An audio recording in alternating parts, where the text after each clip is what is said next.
மின்வெளி தடங்களை உருவாக்குவோம் என்று இந்த அரசாங்கம் தேர்தல் வாக்குறுதியில் சொன்னது.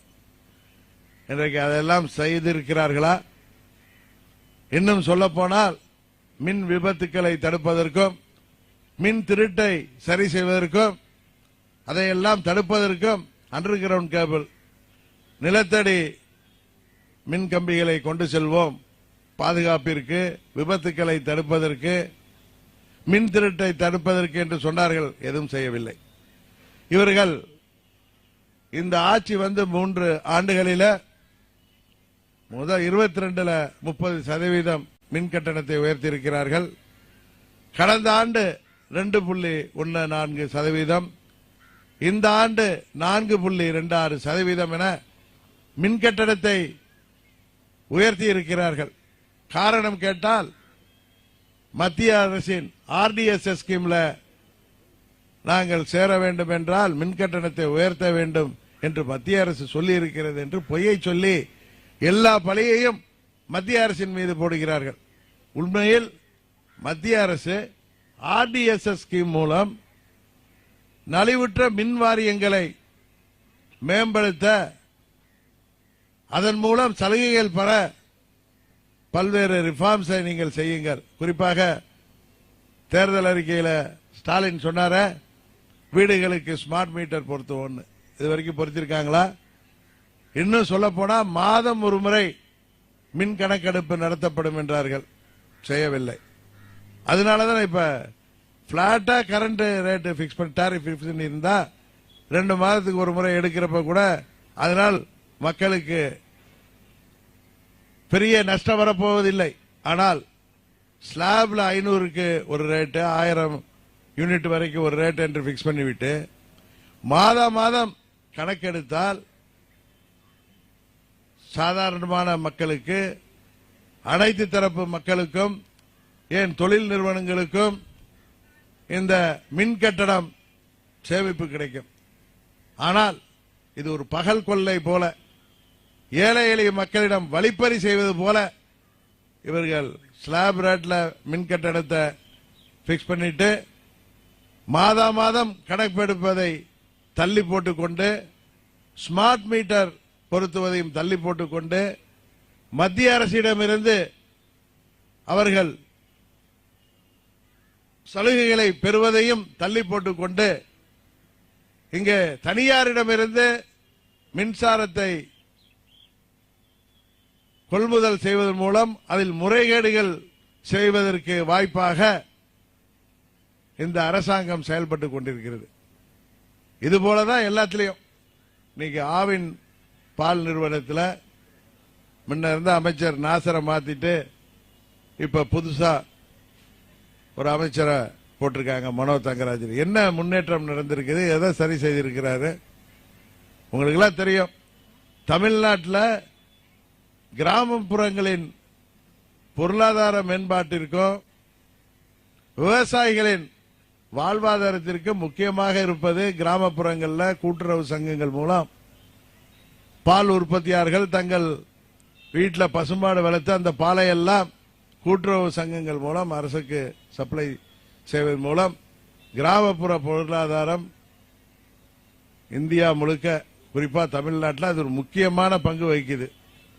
பசு வளர்ப்பு, பால் தொழில்.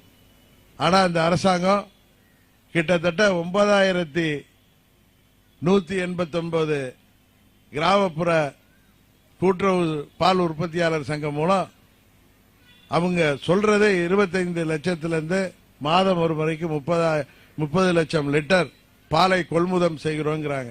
ஆனா உண்மையில 15 லட்சத்திலிருந்து 20 லட்சம் தான் கொள்முதல் செய்வதாக நமக்கு தகவல்கள் கிடைக்கின்றன.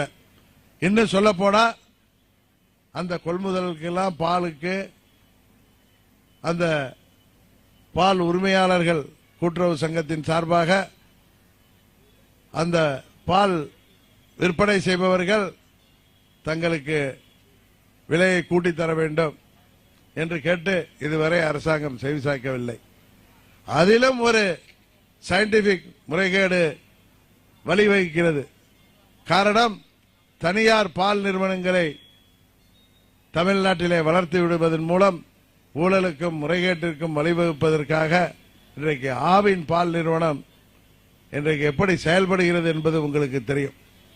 ஆவினிலே ஊழல் முறைகேடுகளால் 6 முறை அவர்கள் பால் பொருட்களின் விலையை உயர்த்துவதன் மூலம் மக்கள் இன்றைக்கு பாதிக்கப்படுகிறார்கள். அதனால குடிநீர் வரியை உயர்த்தியிருக்கிறார்கள். இங்கெல்லாம் மழை காலத்தில் சுகாதாரக்கேடு வர்றதுக்கு காரணமே இந்த சுவேஜ் டிரைனேஜ் எல்லாம் சரியா பராமரிக்காம, அதனாலதான் சுகாதார சீர்கேடு வருது. ஆனால் கழிவு நீருக்கு வரி போடுகிறார்கள். எதற்கு அதை போடுகிறார்கள் தெரியல. இன்னும் சொல்ல போனா இந்த ஆட்சியில எல்லாவற்றிலுமே முறைகேடுகள், ஊழல்கள். இப்ப கூட பாராளுமன்ற தேர்தலில் இவர்களால் 39 தொகுதியில் எப்படி வெற்றி பெற முடிஞ்சிச்சு எல்லோருக்கும் தெரியும். அது ஓட்டுக்கு 500, 1000, 300 என்று எல்லா பகுதிகளிலும் இதுபோல ஊழல் முறைகேடுகளால் இந்த போதைப் பொருள் கடத்தலால் கிடைத்த பணத்தை கொண்டுதானே இவர்கள் இந்த தேர்தலில் ஏழை எளிய மக்களை, அடுத்த வேளை உணவுக்கு வழியில்லாத மக்களை பணத்தை காட்டி ஏமாற்றி வந்திருக்கிறார்கள். ஆனால் இது உறுதியாக சட்டமன்ற பொது தேர்தலின் போது நடக்க போவதில்லை. ஏன்னா எல்லா இடங்களிலும் இந்த ஆட்சியாளர்கள் மீது எதிர்ப்பு அதிகமாக இருக்கிறது, கோபம் இருக்கிறது. குடும்ப தலைவிகளுக்கெல்லாம் மாதம் 1000 ரூபாய் கொடுக்கிறேன்னு சொல்லி கொடுத்துட்டு அன்னைக்கு சாயங்காலமே அதெல்லாம் பிராந்தி கடையில் வாங்கிடுறாங்க. இன்னைக்கு தமிழ்நாட்டில் கள்ளச்சாராயம் பெருக்கெடுத்து ஓடுகிறது.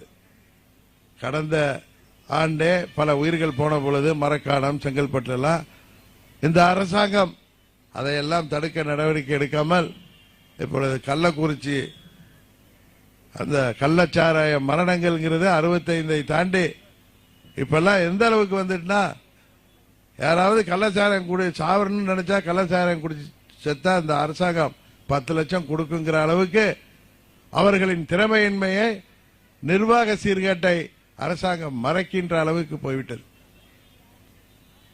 இதே நிலவை சட்டமன்ற பொதுத் தேர்தல் நிலைக்க தொடர வாய்ப்பில்லை. காரணம், ஏற்கனவே ஆட்சியில் இருந்த பழனிசாமி இப்படிதான் பல்வேறு முறைகேடுகளில் ஊழல் குற்றச்சாட்டுகளால் அந்த ஆட்சிக்கு எதிராக மக்கள் திமுகவிற்கு தீய சக்தி என்று தெரிந்தும் இவர்கள் திருந்தி இருப்பார்கள் என்று வாக்களித்தார்கள்.